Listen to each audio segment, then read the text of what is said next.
สบายดีพี่น้องหมดสุขุทุกคนสบายดีเด้อจ้าพี่น้องสบายดีพี่น้องนี่ก็มาวันตรงพี่น้องเข้มของพี่น้องที่อ้นจะมานี่ก็คือจะมาทำคลิปพี่น้องเนาะจะมาทำคลิปก็เลยเอาโต้มาบรรยากาศเย็นๆพี่น้องได้ยินเสียงลมบ่แบบลมพัดอากาศเย็นแห้งพี่น้องเย็นเลยนะ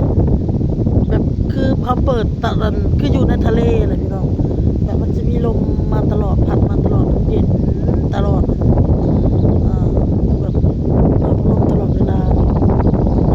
บรรยากาศแค่โอ้โหโตมารับพี่น้องบอกพี่น้องรับพี่น้องโต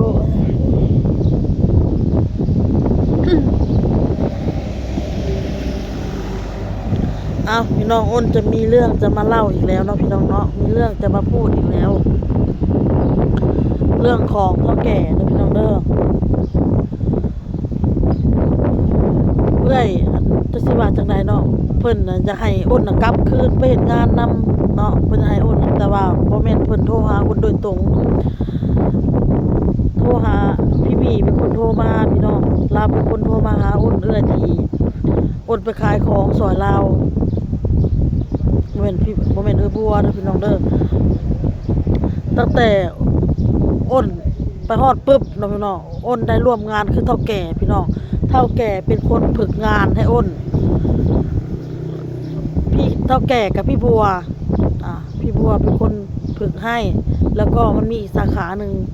ก็เลยเฒ่าแก่มาเฒ่าแก่เป็นคนสอนแล้วบัดนี้แหละก็บัวกับไปขายอีกที่หนึ่งบ่มี3ที่แล้วงานน่ะก็คือเฒ่าแก่เป็นคนฝึกงานอ้นเองสอนงานอ้นเองนะพี่น้องจนกระทั่งที่แบบว่าอ้นเป็นพี่น้องคือตำซั่วนี่อ้นต้องจัดหยังแน่ตำป่าอ้นต้องจัดหยังแน่เนาะอ้นรู้หมดพี่น้องอ้นเป็นหมดเรื่องการจัดนี่ต่างแต่ว่า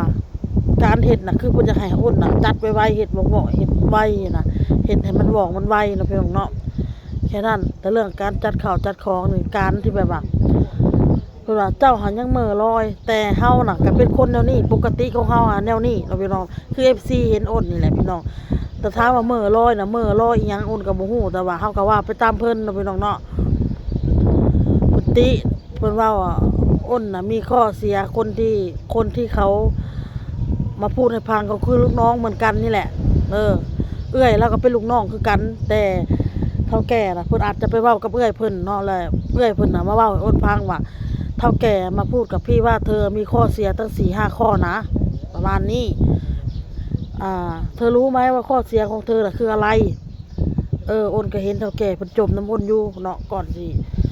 ข้อเสียของอ้นน่ะคือซ่าเนาะพี่น้องเนาะการจัดข้าวของคือเขาบอกว่าตำป่าแบบนี้อ้นก็จัดมาแบบเพิ่นจะให้เฮาน่ะเฮ็ดแบบไวๆแต่ถามว่าเวลาเพิ่นตำพริกตำเครื่องปรุงน่ะทันบ่ก็ทันพี่น้องก็เป็นบางอันที่ทันบางทีอาจจะบ่ทันแน่ก็คือตำเหลาทะเลพี่น้องแบบมันจะมีหลายอย่างเนาะมันสิมีนู่นมีนั่นมีบางทีปูม่านี่เฮาก็สิเอากล้ามน้อยกล้ามใหญ่ผสมกันเพิ่นสิใส่ประมาณ4สิ้นนะตัวหนึ่งมันสิมีตัวหนึ่งเพิ่นสิหักครึ่งอาจจะเขาเอิ้นสิ้นหนึ่งแบบนั้นนะพี่น้องใส่4สิ้น5สิ้นแล้วก็มีกุ้งนำ4-5ตัวประมาณนี้120 บาทนะมึงเนาะแล้วก็มีถั่วมีย่อแล้วก็มีไหลบัวแล้วก็มีผักใบเลื่อยเฮาสิเตรียมไว้ให้เพิ่นนะมีหอยแมลงภู่แล้วก็หอยเชอรี่เนาะพี่น้องเนาะการที่เฮาอ้นต้นนี้อ้นเฮ็ดเป็นแล้วเนาะพี่น้องเนาะอ้นเป็นมาแล้วเรื่องการจัดแต่1เพิ่นว่าอ้นน่ะยังบ่มีความว่องไว2การพูดการจาการคุยกับลูกค้าบางทีมันไม่ได้เพิ่นว่านี่น่ะเพิ่นบ่โอเคคือเพิ่นสอนเนาะเวลาเห็นลูกค้ามาต้องอ้นว่าไงเอาส้มตำไหมคะดูก่อนได้ค่ะดูก่อนได้นะคะชิมได้ค่ะชิมฟรีค่ะเพิ่นต้องการให้เว้าวันนี้แต่อ้นก็เว้าตามแต่เฮาก็เว้าตามเพิ่นเฮาก็เฮ็ดตามเพิ่นเพราะว่าเพิ่นฝึกเฮาแม่นบ่แต่เพิ่นก็ยังว่าเฮายังบ่โอเคอยู่บัดนี้นะบางทีอ้นก็คิดไปคิดมาแบบยังค่ายังแบบว่างานที่เพิ่นสอนให้เฮาก็ทำตามหมดทุกอย่างว่าสินะเฮาก็เฮ็ดตามหมดทุกอย่างแต่เฮายังบ่โอเคอยู่สินะ พิ่นขอแค่นี้เพิ่นว่าหั่นน่ะถ้าจะขายดีหรือขายไม่ดีขายไม่ได้หรือขายไม่ได้นะเฒ่าแก่ไม่ว่าแต่ขอแต่แบบว่าเทคแคร์ลูกค้าดี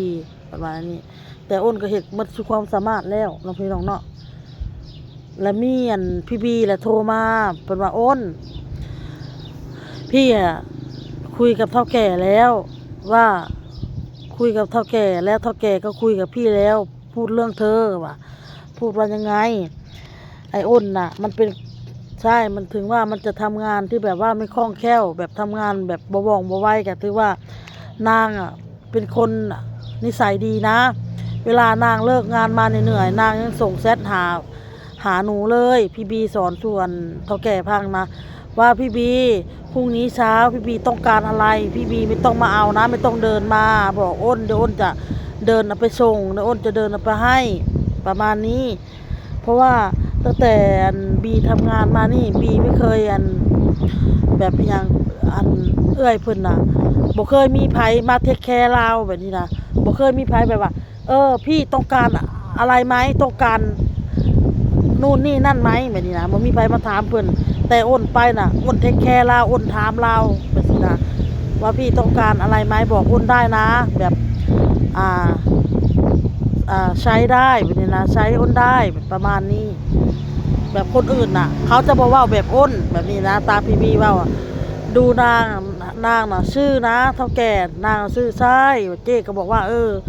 ว่ายังไงพี่บีสงสารนางก็ร้องไห้นางสงสารอ้นมันร้องไห้นะมันไม่อยากจะออกเพราะว่ามันก็คุยกับว่ามันผิดที่ตรงที่นี่แหละที่เจ๊ด้วยที่แบบว่าเพิ่นกระโทษแบบเพิ่นน้ำแบบว่าเวลาเพิ่นให้อ้นไปเห็นงานนะเพิ่นบอกจ้าแจ้งเพิ่นก็เว้าในนี้เจ๊น่ะที่เพราะว่าก็เจ๊ก็ไม่ได้แจ้งรายละเอียดเพิ่นว่าไม่ได้บอกอ้นว่าจะมาทดลองงานมีแต่บอกว่ามาเลยว่าน้ำหนักเท่าไหร่ก็ไม่เกี่ยงนะขอแค่ทำงานได้ประมาณนี้อ้นก็ไปเนาะพี่น้องเนาะไปเฮาก็ยืนตัดสินใจแล้วอ้นก็สิไปอยู่ตรงนั้นแหละผู้แหละอ้นก็ว่ามานานไหมอ้นก็ว่านานบ่นานน่ะอ้นบ่รู้เพราะอ้นจะไปหาตังค์ใช้หนี้อ้นว่าอ้นเป็นหนี้เขาอ้นจะไปใช้หนี้หมดแล้วก็อ้นก็ต้องเก็บเงินสักก้อนหนึ่งอ้นจะกลับมาหาลูกหาสามีอ้นก็บอกคนนี้โอเครั้นมาเลยประมาณนี้เดินทางมาเลยอ้นก็เดินทางไปบัดนี้มันมีความตั้งใจเด้พี่น้องมันมีความตั้งใจคนเฮามันตั้งใจอ้นที่คิดว่าคืออ้นเบ้าไปนั่นแหละชีวิตของอ้นนี่นะมันสิตายน้ำหน้าที่การงานนี่ก็ตายพี่น้องเลยสำหรับอ้นน่ะถ้าอ้นตัดสินใจได้ไปอยู่แล้วนะพี่น้องแต่ที่นี่น่ะเจ๊เขาอยากได้อ้นกลับมาอยากให้อ้นมาอยู่คืนเท่าแก่นะเขาอยากได้อ้นนะอ้นว่ายังไงอ้นจะมาไหมเพิ่นถามโอ้ยพี่หนูก็คงไม่ได้ไปหรอกอ้นว่าเพราะว่าหนูเพิ่งมาถึงบ้านถึงลูกมาเห็นลูกเนี่ยนี่ไงลูกหนูก็ให้ดูออโต้เมื่อวานนี้เพิ่นโทรมาแต่วานนี่เด้อพี่น้องเด้อ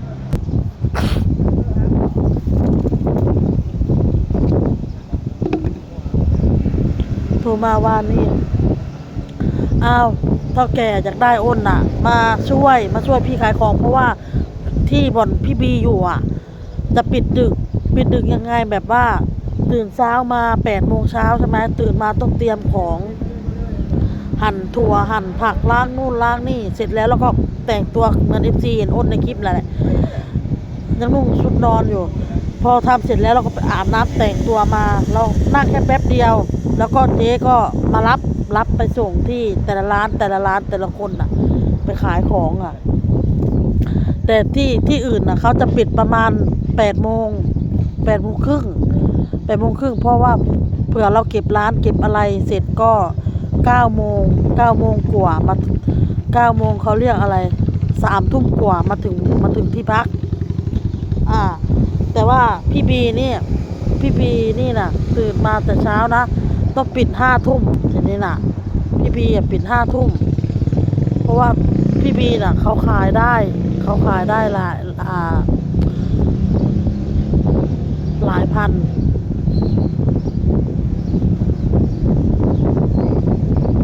เขาขายได้หลายพันแล้วทีนี้น่ะพี่บีบอกว่าเอาอ้นมาช่วยพี่ก็ได้เพราะว่า บีก็ขายได้เยอะมี3 ล้านใช่ไหมร้านตำนะพี่บีขายได้เยอะกว่ากว่าคนอื่นคันเรียบได้ก็พี่บีน่ะคือทำไมเฒ่าแก่เขาคุยกับพี่บีปรึกษากับพี่บีตัดสินใจให้พี่บีตัดสินใจว่าคนนี้เอาไหมหรือไม่เอาผ่านไหมไม่ผ่านเพราะพี่บีน่ะอยู่กับเขามันมาหลายปีพี่บีอยู่กับเขาหลายปีแล้วเขาแบบเชื่อใจอย่างเงี้ยแล้วก็เขาบอกว่าให้เวลาอ้นนะถ้าอ้นจะกลับมาเจ๊เขาเฒ่าแก่เขารับเพราะว่ามันขึ้นอยู่กับเฒ่าแก่ประมาณนี้เฒ่าแก่อยากได้อ้นกลับไปเฮ็ดงานคืนพี่น้องอยากให้อ้นกลับแล้วพี่บีบอกว่าเฒ่าแก่เขาจะโทรหาอ้นอยู่อ้นก็มีแต่อ้นก็สิเว้าตามเป็นจริงว่าอ้นสิกลับไปหรือบ่กลับกะ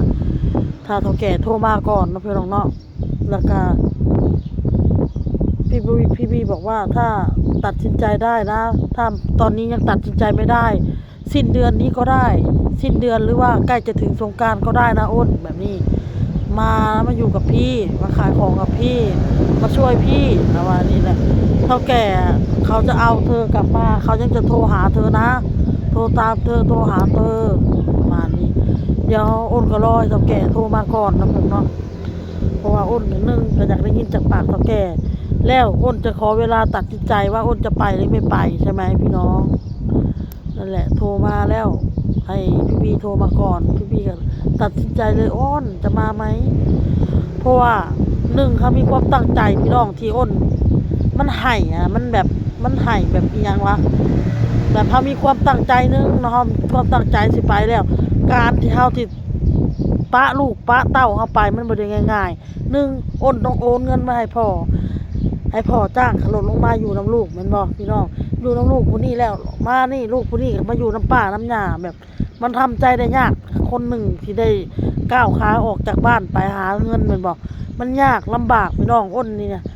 ขี่รถนี่นั่งให้ตอนนี้จนไปฮอดกรุงเทพจนไปฮอดประเทศไทยแม่ตอนช่วงไปใหม่ๆน่ะมันอยู่กับอ้นมันอยู่กับพี่มนมันก็ไม่ได้แบบมันไม่ได้คิดแบบอะไรมากแบบเฮาไปเที่ยวไปมีความสุขเฮากับมันพอแยกตัวออกจากกันมันรู้สึกว่าเวมันคิดเห็นหน้าลูกหน้าผัวมันคิดเห็นเมื่อถ้าจากลูกจากผัวไปเฮากล้าเฮาทำใจมันบ่แม่นง่ายๆแล้วพอไปเฮาได้เวียกได้งานเฮ็ดแล้วเฮาก็ดีใจแม่นบ่ความตั้งใจเฮาไปฮอดแล้วพอเฮ็ดเวียกได้ประมาณ5 มื้อเจ้มาบอกว่าเฮาเฮ็ดงานบ่ผ่านบ่โอเคนั่นแหละเฮาก็เสียใจพี่น้องเอ้ยนั่นแหละเนาะพี่น้องเนาะคืออ้นว่าแหละนี่จะรอเฒ่าแก่เขาจะโทรหาเธออยู่นะแล้วเธอเตรียมคุยกับเฒ่าแก่อีกครั้งเป็นว่าแนวนี้พอเขาอยากได้เธอเขาบอกว่า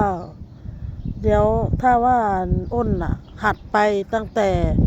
แล้วทำไมไม่พูดแต่ทีแรกอ้นว่านี่ทำไมไม่พูดแต่ทีแรกตอนทีแรกทำไมไม่พูดมิจะบอกว่าอ้นทำงานไม่ผ่านนะ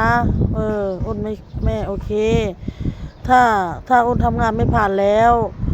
ก็พวกเราก็จะไม่ได้จ้างอ้นนะเป็นว่าประมาณนี้เนาะอ่าถ้าอ้นทำงานไม่ผ่านถ้าอ้นอยู่มันก็เสียเราแบบนี้นะเป็นว่ามันก็เสียเราเฮาอ้นก็เลยว่าเอ้าถึงเพิ่นสิให้เฮาอยู่แต่เพิ่นบ่เอาเฮาแล้วเฮาบ่โอเคเฮาสิอยู่นำเพิ่นไปเฮาก็รู้สึกแบบเกรงใจเพิ่นแม่นบ่เข้าใจอ้นบ่พี่น้องที่อ้นเว้านี่มันเกรงใจพี่น้องในเมื่อว่าอ้นไม่ผ่านนะอ้นไม่โอเคกับงานประมาณนี้ถ้าเราจะจ้างอ้นพวกเราก็จะเสียนะอ้นเข้าใจนะประมาณเพิ่นก็เว้าดีนี่แหละเว้าดีพี่น้องเพิ่นก็เว้าดีนำเฮาแหละพอเฮาก็คือแล้วเพิ่นก็ว่าก่อน2วันก่อน2วันเพิ่นว่าก็ได้อาทิตย์นึงใช่ไหมอ้นอยู่ได้นะอ้นอยู่ให้มันถึงอาทิตย์ก็ได้แล้วก็หางาน2วันน่ะน่าจะได้งานเฮาก็เลยแบบว่าบ่อยู่ดีกว่าเฮารู้สึกเกรงใจเพิ่นนะเพราะว่าอยู่นำเพิ่นก็บ่ได้คิดค่าน้ำค่าไฟค่าบ้านกับเฮาสินะนี่ก็ขอบพระคุณเจ้เพิ่นหลายขอบคุณที่เฒ่าแก่ที่อยู่นั่นอ้นก็ บ่ฮู้ว่าเพิ่นคิดลังเลไดเนาะพี่น้องเนาะแล้วเพิ่นก็มาบอกว่าอยากได้อ้นน่ะกลับไปทำงานคืนเนาะนั่นแหละพี่น้องอ้นก็เลยว่าทำไมไม่พูดแต่ทีแรกถ้าพูดบอกทีแรกว่าบอกว่าอ้นอยู่ก่อนนะอ้นอยู่ก่อนอยู่ก่อนไม่ต้องกลับก็ได้อยู่ไปทำงานไปนี่แหละเพิ่นเว้าแต่ทีแรกนะอ้นก็จะบ่กลับแล้วนะพี่น้องเนาะบัดนี้คันสิให้อ้นเว้าอ้นขออยู่ได้ไหมอ้นขออยู่กับอยู่ช่วยพี่บัวก็ได้พี่บีก็ได้บัดนี้สิว่าบัดนี้เพิ่นก็ตอนเพิ่นเว้ามานะตอนอ้นไปฝึกงานกับพี่บีก็บอกว่าอ้นน่ะไม่โอเคทำไม่ผ่านพี่บัวก็บอกว่าอ้นทำงานไม่ผ่านไม่โอเคสิให้อ้นเว้าสรุปแบบไม่มีใครต้องการหนูสินะไม่มีใครต้องการอ้นนี่อ้นก็จะอยู่แบบมันก็อึดอัดอ้นก็เลยแบบว่าเพิ่นบ่เอาอ้นแล้วตัดสินใจบ่เอาแล้วอ้นก็เก็บเสื้อผ้าเดินทางเลยไปสินะมาหาครอบครัวดีกว่าไปสิแล้วก็หลายคนว่าโอ๊ยงานบ่อึดดอกหาใหม่สิหาให้บ่ได้ก็สิหาให้บ่อึดบัดนี้คันสิหางานใหม่เฮาก็มาคิดใส่แบบพ่อเขาลูกก็บ่สบายนู่นนี่นั่นเอาโตก็บ่ได้กินข้าวกินน้ำผัวก็โทรให้มาอ้นมาซั่นซี่ไปสินะก็เลยคิดเบิ่งคลิปผัวก็เว้าจะให้อ้นกลับมาจังซั่นจังซี่จะให้กลับมาเป็นห่วงสุขภาพเพิ่นจังซั่นจังซี่คิดฮอดเมียเพิ่นก็ว่าเฮาก็เห็นเขาเว้าผัวก็คิดคอยแล้วผัวคือย่าซะก็เลยอ้นก็ตีกลับมาพี่น้องเอ้ยแต่ว่าถ้าอ้นจะกลับไปอีกอ้นก็ต้องปรึกษากับเบาเต้อีกแต่ก็ต้องรอให้เฒ่าแก่เพิ่นโทรมาแต่ว่าเฒ่าแก่เพิ่นยังสิโทรหาอ้นอยู่อ้นก็เลยบอกว่าถ้าจะโทรทาง LINE กับเฒ่าแก่เป็นคนเป็นคนตั้งให้เฮ็ดให้พี่น้องเพราะว่าอ้นบ่มี LINE เนาะบ่เคยเล่น LINE บ่เคยเฮ็ดพี่น้องบ่เคยมีหาก็มีมักไปเฮ็ดงานนี่แหละเพิ่นตั้งให้เพราะซิมไทยอ้นถอดแล้วอ้นใช้ซิมลาวโทรติดต่ออ้นไม่ได้หรอกถ้าจะติดต่อมาจะโทรมาก็โทรทาง LINE นะอ้นบอกเพิ่นจ้าแต่พี่บีอยากให้อ้นน่ะได้คำตอบเพราะว่าเขาอยากจะไปพูดกับเฒ่าแก่ไปบอกกับเฒ่าแก่แต่อ้นก็ต้องรอเฒ่าแก่ก่อนว่ามันจริงไหมใช่ไหมแบบนี้แต่ว่าน่าจะจริงอะไรพี่บีเขาเป็นคนที่แบบว่าไม่พูดชี้ชัวโอเคพี่น้องคลิปนี้อ้นกับสีได้ลาไปก่อนนะพี่น้องเด้อพูดไปก็จะยาวนะพี่น้องอ้นกับว่าไทยซับลาวซับไทยในแบบนี้แหละพี่น้องว่าคือว่าอยู่นี่แหละว่าอยู่พุ่นกันนะเนาะบางทีก็ว่าลาวได้บางทีขึ้นมาขึ้นสุพวกคือว่าไปว่าลาววะมันสิลงนะพี่น้องลงตัวเองพี่น้องสบายดีพี่น้องบาย